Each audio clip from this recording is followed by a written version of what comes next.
సర్వ జగత్రక్షకుడైన ఈ క్షేత్రంలో క్షుద్ర రాజకీయ మాటలు మాట్లాడటం నిషిద్ధం, అపచారం. ఇంతటి పవిత్ర పుణ్యక్షేత్రమైనటువంటి నీ ఆలయంలో దేవదేవ నీ అన్న ప్రసాదాలలో అత్యంత పవిత్రమైనటువంటి లడ్డూలో కళంకితమైనదని కలుషిత రాజకీయ మనస్కులు అత్యంత దారుణంగా ప్రవర్తిస్తున్నారు.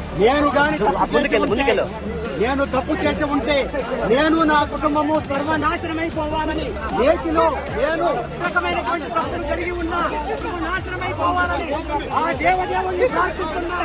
గోవిందా గోవిందా.